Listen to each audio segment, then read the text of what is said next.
El micrófono de Alicia Perris. Bienvenidos a una nueva edición del micrófono de Alicia Perris. En este caso me invitas a acompañarte, es un placer. Bienvenida, Alicia. Hola, ¿qué tal? Nueva compañera de siempre. Bueno, y para hablarnos de una exposición que tiene una pinta estupenda, nos vamos a tu querido París, si no me equivoco. Sí, es una exposición sobre Sigmund Freud. Se llama De la mirada a la escucha, en el Museo de Arte y de Historia del Judaísmo de París, que celebra sus 20 años de fundación, sus 200 muestras y aproximadamente unos 2 millones de espectadores. Es uno de nuestros fantásticos y más queridos proveedores, junto con el Memorial de la Shoah, del que hicimos un programa. Estará abierta del 10 de octubre de este año al 10 de febrero del año que viene y está comisariada por el conservador general de los museos de Francia, Jean Clair, escritor y miembro de la Academia Francesa. Hay un catálogo muy bonito de ediciones Gallimard, editorial muy importante en Francia. Está patrocinada por entidades francesas como el Museo d'Orsay y el Foro Cultural y la Oficina de Turismo de Viena, el Museo Freud de Londres, el Museo de Leipzig. Instituciones muy importantes. De primera fila. Sí, es la primera presentada en Francia sobre Sigmund Freud de estas características, que como recordarán los oyentes, Freud, me refiero, nació en Freiberg, antigua Galicia del Imperio Austrohúngaro, actual República Checa, en 1856 y murió en Londres en 1939.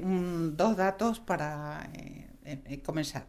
Se trata de un conjunto de 200 piezas, hay pinturas, hay dibujos, hay grabados, hay instrumentos científicos. Entre la representación más famosa e icónica, el lienzo de Gustave Courbet, El origen del mundo, un desnudo fundacional y único que da mucho que hablar, mucho que hablar. El otro día se localizó a la protagonista del cuadro, que era una demi-mondaine y bailarina. Hay un Gustave Klimt, René Magritte o Marc Rothko. La exposición se va a hacer cronológica, siguiendo el itinerario de la vida de Freud. El parcours insiste sobre los años vieneses, después en París de Freud, heredero de Darwin, que comienza como neurólogo en la Salpêtrière de París, donde este hospital donde falleció Diana de Gales, hoy generalista, pero en esa época era un hospital psiquiátrico con el famoso Charcot. Allí se hace, en ese momento, patente la lucha de lo que se lee con lo que se ve, de la palabra contra la imagen. Creo que seguimos igual, porque finalmente Freud se consolida como heredero de Moisés, el destructor de ídolos.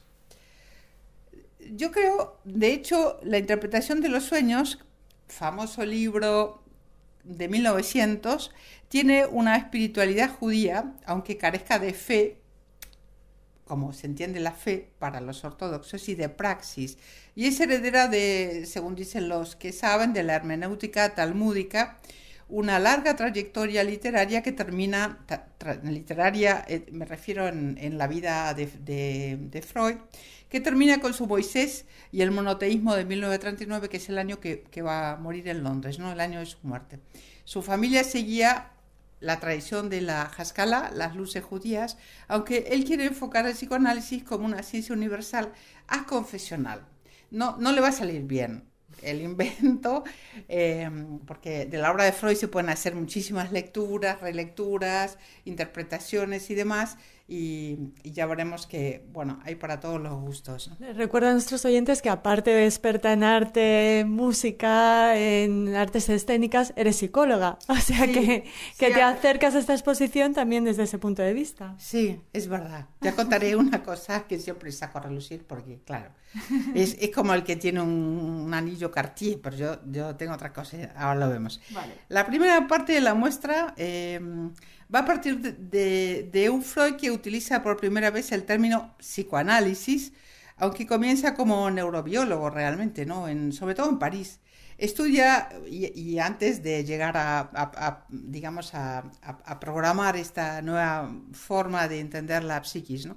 Estudia las propiedades de la cocaína que va a utilizar él mismo, trabajará en pediatría, cosa que yo creo que poco se sabe, escribirá sus conocidas cartas a Fliss, que sí se conocen muy bien, e intentará representar el funcionamiento del aparato psíquico hablando también de una memoria plástica que moldea los recuerdos, los que los poetas llaman la memoria de la memoria, o llamamos la memoria de la memoria, los recuerdos, el recuerdo del recuerdo, ¿no? Esta idea fascinará a los futuros premios Nobel como Eric Kandel y Gerald Edelman. En la Salpêtrière va a estudiar cosas que estaban muy de moda, y no el espiritismo, afortunadamente, que también está muy de moda. Lo saben los que leyeron las historias de Houdini con sus etcétera.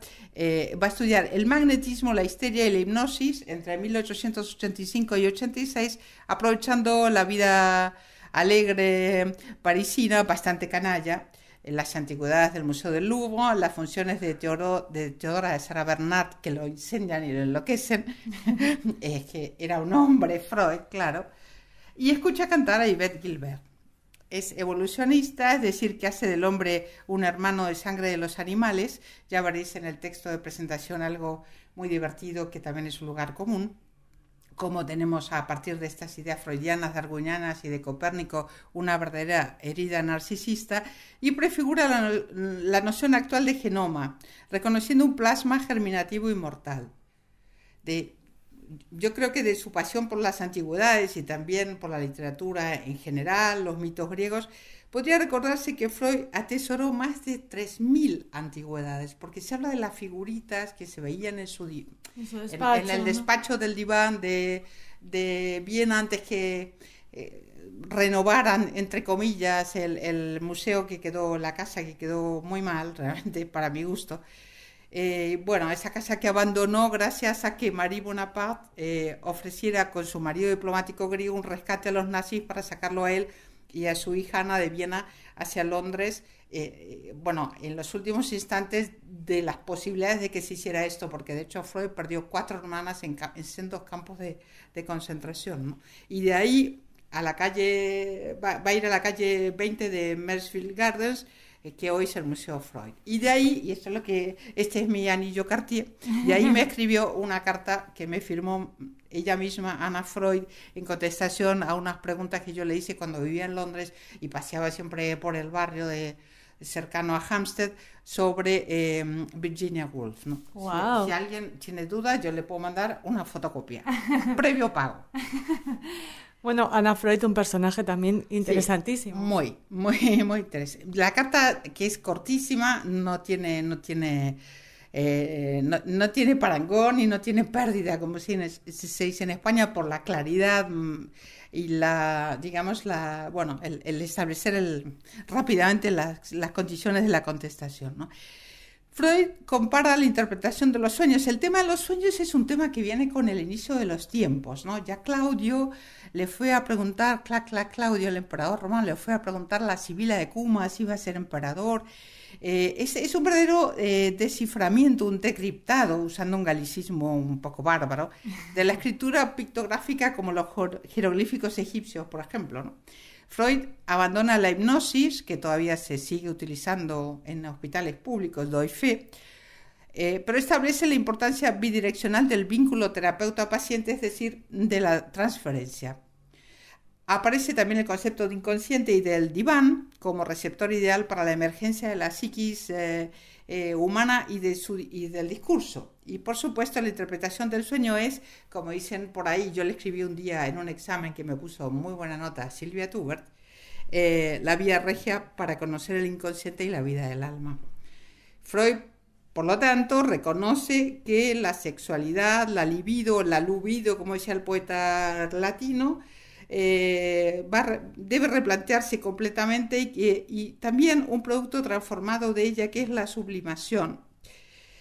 Todo esto estaría en el origen de las mejores producciones de la humanidad: la sublimación, la libido o la lubido, como se llama, la sexualidad, la sensualidad, y ahí encarna un poco con todos estos cuadros que aparentemente no tienen una relación directa con el padre Freud, pero que entroncan perfectamente con su vida y su obra y su pensamiento. Hay que recordar su liaison con el movimiento surrealista, esto es muy importante, de André Breton, en la escritura automática y todo esto, y artistas como Dalí, Marcel Duchamp y Artaud. Dalí y Duchamp están en la exposición. Y bueno, como siempre tenemos problemas de minutaje, para ir cerrando esta visita a vuelo de pájaro sobre la propuesta del MAG de París, un apunte imprescindible sobre la filiación judía de Freud. Él escribió en 1925, Raquel, no te estoy dejando hablar. Me parece estupendo porque no tengo nada que añadir. Él escribió: en mi vida y el psicoanálisis, mis padres eran judíos y yo mismo sigo siéndolo. Él habla alemán y yiddish, por supuesto, tiene nociones de hebreo, español, estudió español para leerse el Quijote en la lengua original, es premio Goethe de literatura y siempre dijo que seguía perteneciendo al pueblo judío. En 1930, en Tótem y Tabú, se preguntaba: ¿qué hay de judío en ti? Si parece que has renunciado a ese patrimonio. Todavía muchas cosas y probablemente lo esencial.